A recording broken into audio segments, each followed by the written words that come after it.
ಶಿವಮೊಗ್ಗದಲ್ಲಿ ಮಾಜಿ ಸಚಿವ ಆರಗ ಜ್ಞಾನೇಂದ್ರ ಅವರು ಕೂಡ ಮತವನ್ನ ಚಲಾಯಿಸಿದ್ದಾರೆ ಎನ್ನುವಂಥದ್ದು ಗೊತ್ತಾಗ್ತಾ ಇದೆ.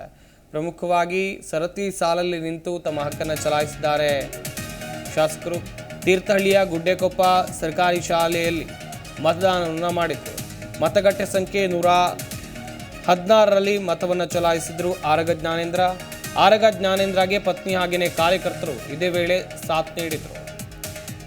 ತೀರ್ಥಹಳ್ಳಿ ಶಾಸಕ ಆರಗ ಜ್ಞಾನೇಂದ್ರ ಮತದಾನವನ್ನು ಮಾಡಿದ್ದಾರೆ. ತೀರ್ಥಹಳ್ಳಿಯ ಗುಡ್ಡೆಕೊಪ್ಪ ಸರ್ಕಾರಿ ಶಾಲೆಯಲ್ಲಿ ವೋಟ್ ಮಾಡಿದ್ರು.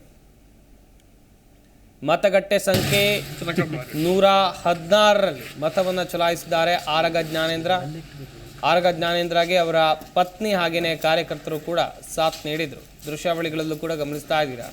ಆರಗ ಜ್ಞಾನೇಂದ್ರ ಅವರು ಮತಗಟ್ಟೆಗೆ ಬಂದು ತಮ್ಮ ಹಕ್ಕನ್ನು ಚಲಾಯಿಸಿದರು.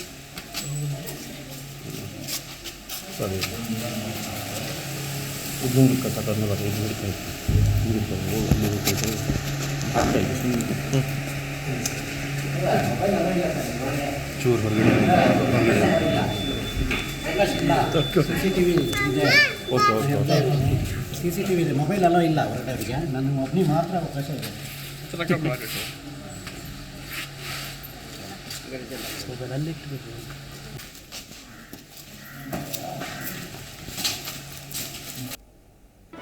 ಜಿ ಕನ್ನಡ ನ್ಯೂಸ್ ಈಗ ನಿಮ್ಮ ಮನೆಯಲ್ಲೇ ನೋಡಿ.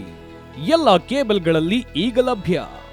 ಸನ್ Direct 292, Jio TV 1334, U digital 162, City cable 51, GTPL 17, Abhishek cables 821, Rockline telecommunication 51, Shri Basaveshwara number 60, Vinayaka digital number 53, in digital number 896ರಲ್ಲಿ ನಿಮ್ಮಿಸ್ತದ ಜಿ ಕನ್ನಡ ನ್ಯೂಸ್ ನೋಡಿ ಆನಂದಿಸಿ.